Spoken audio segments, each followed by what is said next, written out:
अस्सलाम वालेकुम स्टूडेंट्स, जैसा कि आपको पता है हम पढ़ रहे हैं फिज़िक्स का chapter number 5 that is gravitation. और आज हम उसमें पढ़ेंगे ग्रेविटेशनल फील्ड।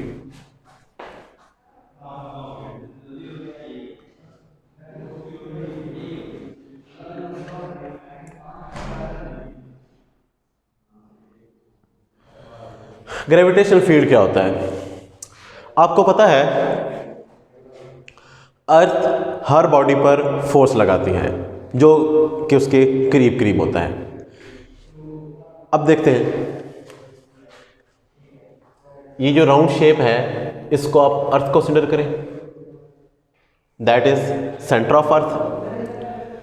अब कोई ये सरफेस ऑफ द अर्थ है। अब यहाँ पर कोई बॉडी अगर मौजूद है तो अर्थ उसे अपनी तरफ अट्रैक्ट कर रही है। अगर कोई बॉडी ज़रा ऊपर जाता है तो फिर भी अर्थ इस पर ग्रेविटेशनल फोर्स ऑफ अट्रैक्शन लगा रही है, लेकिन अब ये फोर्स थोड़ी उससे वीक होगी। थोड़ा और ऊपर जाएं, सपोज दैट यहां पर एक बॉडी मौजूद है, अभी भी अर्थ इस पर फोर्स लगा रही है, लेकिन ये फोर्स अब मजीद वीक है। अब सपोज करें एक बॉडी यहाँ पर मौजूद है, लेकिन हम ये देखते हैं कि ये बॉडी इधर उधर उड़ रहा है, इधर जा रहा है, ज़मीन इसे अपनी तरफ अट्रैक्ट नहीं कर रही है, तो हम ये कहते हैं कि अर्थ इस पर फोर्स नहीं लगा रही। यहाँ से हमें कंक्लूजन क्या हम ड्रॉ कर सकते हैं, हमें रिजल्ट क्या मिला है? रिजल्ट ये मिला है कि अर्थ के इर्द गिर्द एक ख़ास एरिया है जिसके अंदर अगर बॉडी मौजूद होगा तो ज़मीन उस पर फोर्स लगाएगी। अगर उस एरिया से बाहर चला जाएगा तो ज़मीन उस पर फोर्स नहीं लगा सकती, and that area is known as gravitational field. तो हम ग्रेविटेशनल फील्ड को कैसे डिफाइन कर सकते हैं? द एरिया और region around the earth in which earth exerts the force of attraction on the body, that region is called gravitational field। और gravitational field के अंदर एक बॉडी मौजूद है, उस पर मतलब बॉडी कितनी फोर्स लगा, अर्थ कितनी फोर्स लगा रही है, तो इसको हम इस तरह से कह सकते हैं gravitational force per unit mass. Gravitational force per unit mass that is called gravitational field strength. और ये जो है करीब तरीन अर्थ के करीब तरीन ये जो फोर्स होती है ऑलमोस्ट 10 न्यूटन्स पर केजी होती है।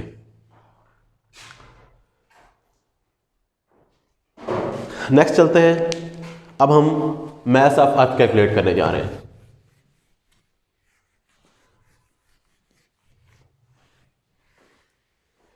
अच्छा, एक और चीज़ यहाँ पर जो आपको बताने वाली है, चैप्टर नंबर 3 के स्टार्ट में जब हमने फोर्स के बारे में पढ़ा था तो मैंने आपको बताया था कि फोर्स दो टाइप की होती है हमारे पास। फोर्स की दो टाइप्स हैं, एक है कॉन्टैक्ट फोर्स और दूसरे को हमने कहा था नॉन कॉन्टैक्ट फोर्स, जिसे हमने एक और नाम भी दिया था फील्ड फोर्स।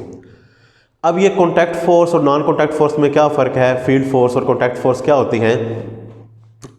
इसमें फ़र्क ये है कि जब एक बॉडी दूसरे बॉडी पर फोर्स लगा रहा है, सपोज दैट ये एक बॉडी है, ये दूसरा बॉडी है, ये उस पर फोर्स लगा रहा है और दोनों बॉडीज़ एक दूसरे को टच कर रहे हैं, एक दूसरे के साथ कॉन्टैक्ट में हैं, तो इसे हम कहते हैं कॉन्टैक्ट फोर्स। लेकिन जब हमने एक चीज़ को ऊपर फेंका और वो नीचे आ गई, तो हमें से हर एक को पता है कि ऐसा क्यों हुआ है, क्यों अर्थ ने उस पर फोर्स लगाई, जिसे हम फोर्स ऑफ ग्रेविटेशन कहते हैं, और ग्रेविटेशनल फोर्स की वजह से ये बॉडी नीचे आया। लेकिन आप देख सकते हैं कि ज़मीन ने जाकर उस बॉडी को टच नहीं किया, बगैर टच किए से इस पर फोर्स लगाई है, तो ऐसी फोर्स को हम फील्ड फोर्स कहते हैं। तो यहाँ से हम कहते हैं कि अर्थ बगैर टच किए बॉडी पर फोर्स लगाती है, तो हम ये भी कह सकते हैं कि gravitational force of earth is field force. तो अब चलते हैं मास ऑफ अर्थ की तरफ।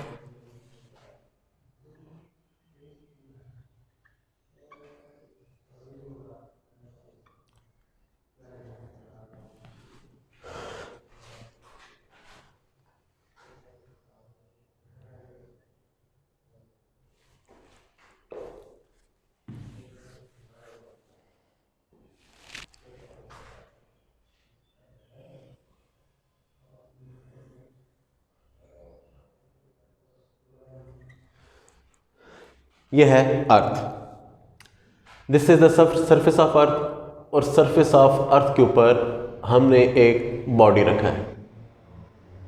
जिसका मैस है स्मॉल m।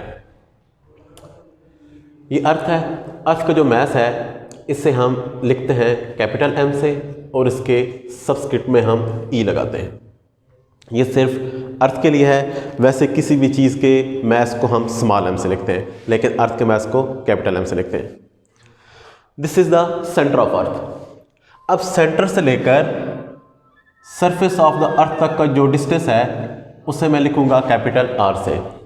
R क्या होता है? रेडियस। रेडियस क्या चीज़ होती है ये आप लोग छोटी क्लासेस में पढ़ चुके हैं मैथमेटिक्स में।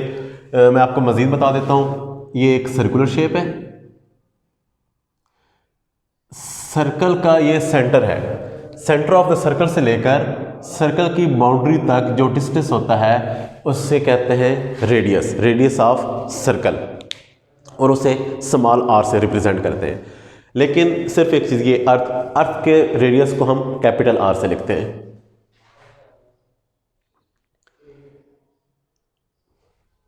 अच्छा, अब ये बॉडी चूंकि सरफेस ऑफ द अर्थ के ऊपर मौजूद है तो अर्थ इस पर फोर्स लगाएगी, फोर्स ऑफ अट्रैक्शन।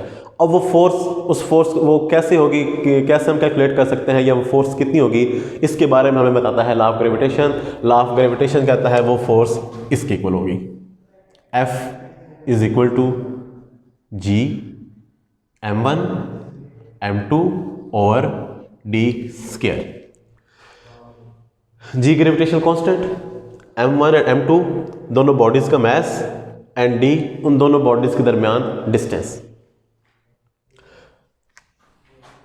अब हमारे जो दो बॉडीज हैं, एक बॉडी ये है जिसके मैस को हमने m कहा है, तो m1 की जगह मैं स्मॉल m लिख रहा हूं। दूसरा बॉडी हमारा अर्थ है और अर्थ के मैस को मैंने बताया है कि हम me से लिखेंगे, तो m2 की जगह मैं लिखने जा रहा हूं me।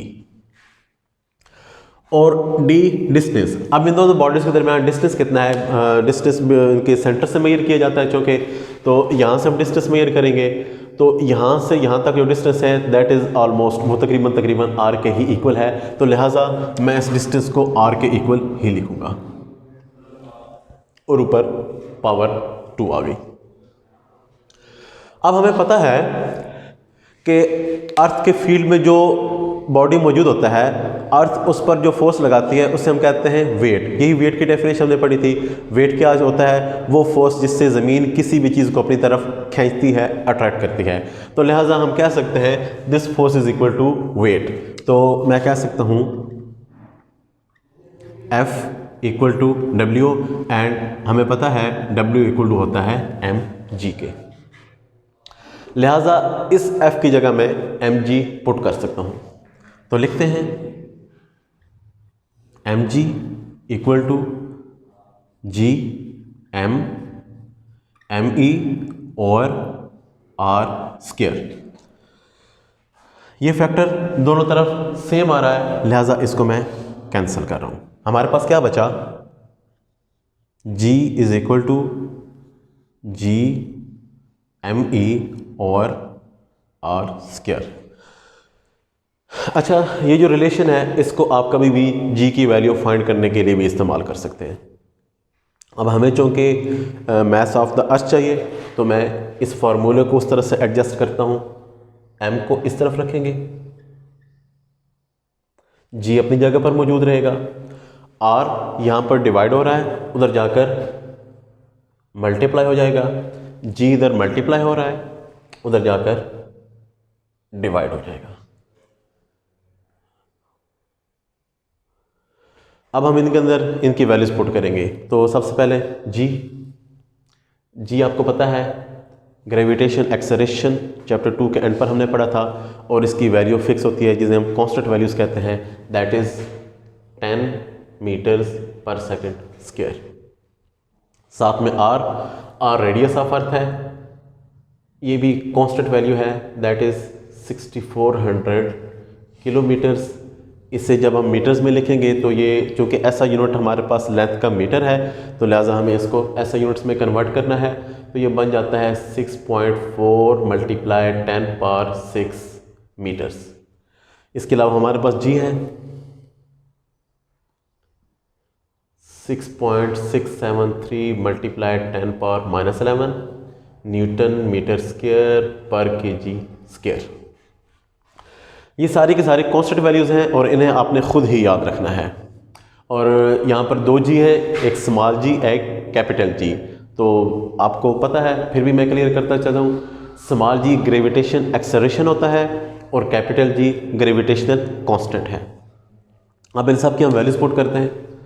मैं फार्मूला दोबारा लिखने लगा हूँ, ME is equal to G R square और कैपिटल जी। इनकी वैल्यूज पुट करते हैं। इसकी वैल्यू 10, आर की वैल्यू 6.4 multiply 10 power 6 power 2 and G 6.673 multiply 10 power -11।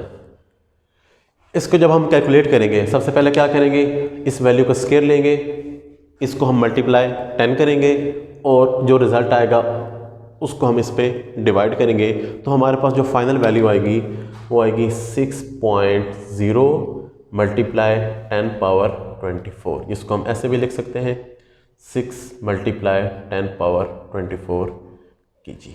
तो ये है मास ऑफ द अर्थ।